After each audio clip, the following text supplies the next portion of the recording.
In this session, we are going to discuss basic principles and important aspects about the sample size and how to estimate the sample size. And these concepts are important to be considered when we discuss data about how to estimate the sample size. First of all, sampling is the part of the population from which information is actually obtained. And when we talk about samples, usually samples are obtained from populations. And thus it is logic that samples should be representative for the parent population, in the sense that if the samples are not representative for the parent population, then we cannot generalize the results which you obtained from the samples on the parent population. Thus, it's logic that the sample should be representative of the parent population from which they are derived, so that the results can be generalized as I have just mentioned. And there are many factors to consider when we talk about the sample size. For example, the right sample size for a particular application depends on many factors, which we need to understand before starting to estimate the sample size. First of all, the cost consideration. We have to look for the cost which we have to look for the expenses, the maximum budget desired to minimize and our desire to minimize the budget or to minimize the cost. This is very important. And as well as administrative concerns, for example, complexity of the design or research deadline and so on. There are the important explanation which you can see in Stat Trek website, which is shown here as a reference for these factors. Then the minimal acceptable level of precision, which we'll discuss in details, and the confidence level, and as well as the variability within the population or subpopulation, whether there are strata, there are clusters of interest, and the sampling methods or the technique we are going to use for drawing the sample elements. If we talk about the cost consideration, the researcher has to consider the cost and the resources, whether physical or financial or other resources like the equipment, laboratory investigation, diagnostic kits. When estimating the sample size, we have to consider all these costs, and it's necessary to think of a sample that is representative and as well as visible within the available resources. The costs include costs of data collection, the analysis, the field work, the investigations, any sort of diagnostic kits you are going to use. Not only the calculation of the desired sample size, but the question of cost and visibility has to be addressed so that we can say it is logic to estimate a representative sample size and as well as feasible within the available resources. The other thing is that we talk about the administrative concerns. Some of these concerns are important as they affect the possibility of drawing appropriate sample size. The researcher may be faced or confronted with situations where the study design needs time to be conducted, to be implemented. At the same time, you have a deadline for submitting the final report, for example, or the final thesis. You have deadline to submit your final report. So here you have to consider the time allotted for implementation of the research. Thus, the question how the sample size will be managed in order to save time and as well not to adversely affect the representativeness of the sample size for the parent population. The other thing is the minimal acceptable level of precision, which is called the level of precision, and we called it also the sampling error. And this is the range in which the population value is estimated to be with. If a researcher found that 60% of the healthcare providers in the sample have adopted the new protocol for TB case management, and this is often expressed in percentage point plus or minus 5%. Thus, the researcher can conclude that between 55% and 65% of the healthcare providers adopted the new protocol for TB case management.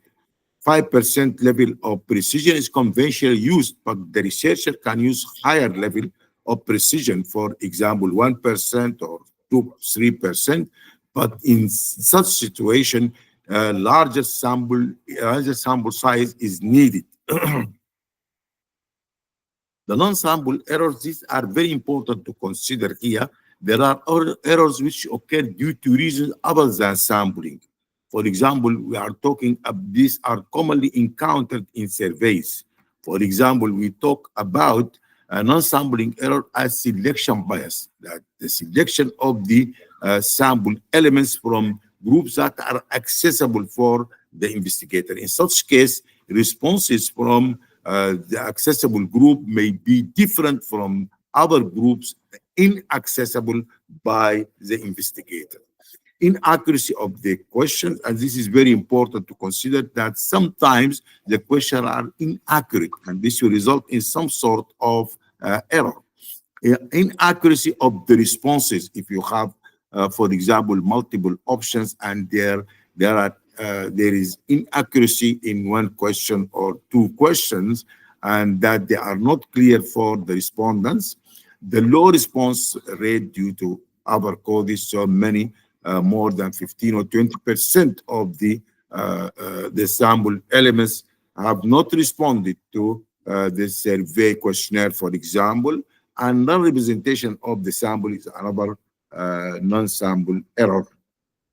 The confidence level, and this is very important also to consider here, is that the confidence level is conceptually based on the center limit of theory, which is a well-known theory in statistics. If population is subjected to repeated sampling and the average value of the values generated from the samples is equal to the true population value. In addition, the values generated from these samples are normally distributed around the population value, and some samples have higher and some values have lower values than the population value. In a normal distribution, approximately 90%, 95% of the sample values are within two standard deviations of the true population value. And if a 95% confidence level is selected, then 95 out of 100 samples will have the true population value within the range of precision specified earlier. And then we can talk also about in the confidence level refers to the percentage of all possible samples that can be expected to include the true population parameters. For example, suppose that all possible samples were selected from the sample population and a confidence interval were computed for each sample.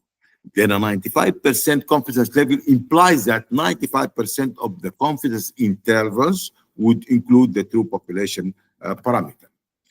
The variability within the population or subpopulation or subgroups, such as stratum or cluster of interest, are also important. This is an important factor to be considered when estimating the sample size. The homogeneity of the population, the smaller the sample size required. If you have 10 school children, for example, with the same height, then you need only one school child to represent the population as they have the same heights. And the more heterogeneous the population, the larger the sample size is required. For example, if you have 10 school children with different heights and you want to draw a sample, definitely you need more than one or two to represent the population due to the variation in their heights. When we talk about the proportion, for example, a proportion of 50% indicates greater level of variability than 20 or 80%. And this is because 20 and 80% indicate a large majority do not or do have the attribute, for example, the disease. If the disease is commonly encountered at the community level, for example, malaria, or it is not commonly encountered, that is only about 20 or 15%. And thus, in this situation, a proportion of 50% is higher than if you take 20 or 80%, for example. A sampling method, and this is the sampling method refers to the way that observations are selected from population to be in the sample for a sample survey, for example. And the estimated sample size is different according to the method. If the researcher is planning to use simple random sampling method, the sample size is smaller in contrast to if cluster sampling method is planned or stratified sampling is planned. For cluster sampling, larger sample size is needed to improve the presentation of the sample for the parent population. Later on, we'll go and discuss about the how to estimate the sample size based on this factor. But before that, we need to discuss important aspect about sampling is that the study, first of all, the study of the whole population and the investigation is expected to generate the true population parameter which you are looking for. For example, the prevalence rate of unclassified among the school children in a certain locality, for example. In figure, if the census of the school children population is 20,000, for example, all these school children will be studied and the prevalence rate, for example, obtained will be 15 per thousand. This is never possible as the cost of such a study is extremely high and the time required to study 20,000 school children is impractical and non-operational. Secondly, so long the study of the whole population is never possible, then the only option remains for us is to conduct the study on a proportion of the population in order to obtain results approximating the true population parameter if we have carried the study for the whole population. And referring to the above mentioned example situation, what proportion of population should be selected to obtain the prevalence rate of unclassified among school children in the locality or any in that locality? Logically, if only a portion of the population is included in the study, the prevalence rate is never expected to be the same prevalence rate obtained if all school children in the locality are studied. Thirdly, the researcher expected to estimate a sample which would yield prevalence approximating the true prevalence if you cover the whole or you study the whole population. Also, sample size, sample has to be representative of the parent population, and actually these principles are the main pillars of the sampling methods and sample size estimation, which we'll discuss later in another video. Thank you very much.